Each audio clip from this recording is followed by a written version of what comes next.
শ্ৰেণীকোঠাৰ ভিতৰত বেজ চলাই গৈছে বেজালি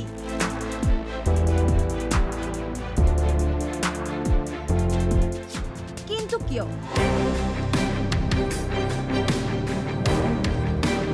বিদ্যালয়ৰ শ্ৰেণীকোঠাৰ ভিতৰত অঘটন ছাত্ৰীৰ সৈতে ভয়ংকৰ ঘটনা শ্ৰেণীকোঠাৰ ভিতৰত হঠাৎ ঢলি পৰিল এগৰাকীৰ পিছত আনগৰাকী ছাত্ৰী তাৰ পিছতেই উপস্থিত হয় বেজ কিন্তু ছাত্ৰী অসুস্থ হৈ পৰাৰ পিছতেই বেজৰ প্ৰৱেশ কিয় হয়তো আপোনাৰ মনতো নিশ্চয় প্ৰশ্ন উদয় হৈছে তেন্তে চাওক প্ৰকৃততে হৈছিল কি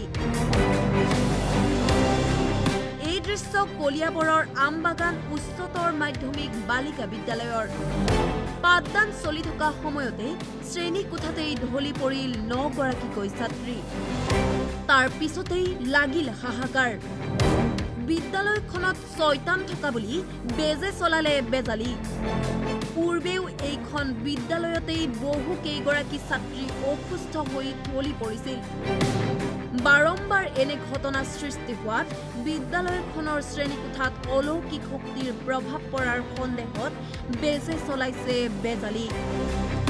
তন্ত্ৰমন্ত্ৰৰ জৰিয়তে শ্ৰেণীকোঠাত বিচাৰি আছে সেই ভূত প্ৰেত শয়তান বুলি কয় আৰু এই শয়তান মানে ভূতটো ইয়াতেই আছে মানে একো চিন্তা নাই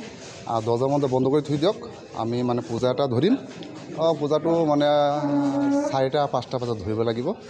আৰু এজন মোৰ লগত আছে মানে সি আহি মানে দুটা এক লগত মানে পূজা মই এতিয়া মানে হেৰি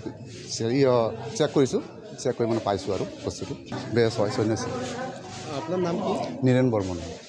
ক'ৰ পৰা আহিছে আমি লাইলুৰি হাৰিবাংগা ইয়াত মানে হেৰি মই খবৰটো পাইছোঁ ইয়াত আহি কেনে যে ল'ৰা ছোৱালী এনেকৈ হৈ আছে সেইকাৰণে মানে মই খবৰটো পাই মই ইয়াতে আহিছোঁ আপুনি কি পাইছে মানে বিচাৰি এতিয়া মানে পাইছোঁ মানে এইটো হেৰি বুলি কয় শয়তান বুলি কয় এতিয়া মানে আমাৰ পূজা পালি কৰিব লাগিব তাৰপিছত সেইটো হ'ব এতিয়া যে পূজা পালি নকৰিলে মানে সি নাযায় ইয়াতে আৰু হয় দেখা পাব সন্ধিয়া সময়ত আপোনালোকে সবাই কথা পাতিব পাৰিব সি যেতিয়া ইয়াত আহিব তেতিয়া মানে সেই গাঁৱৰ হাৱাটো লাগি গ'লে সেই মানে অৱস্থ হৈ যাব এইটো ছোৱালী গাত লাগিছে এইটো ল'ৰা গাত নালাগে এইটো ছোৱালী গাত লাগিব এইটো জিন বুলি কয় জিন মানে এটা আছে ল'ৰা জিন এটা আছে মানে এই ছোৱালী জিন মানে এইটো ল'ৰা জিনটো ছোৱালী জিন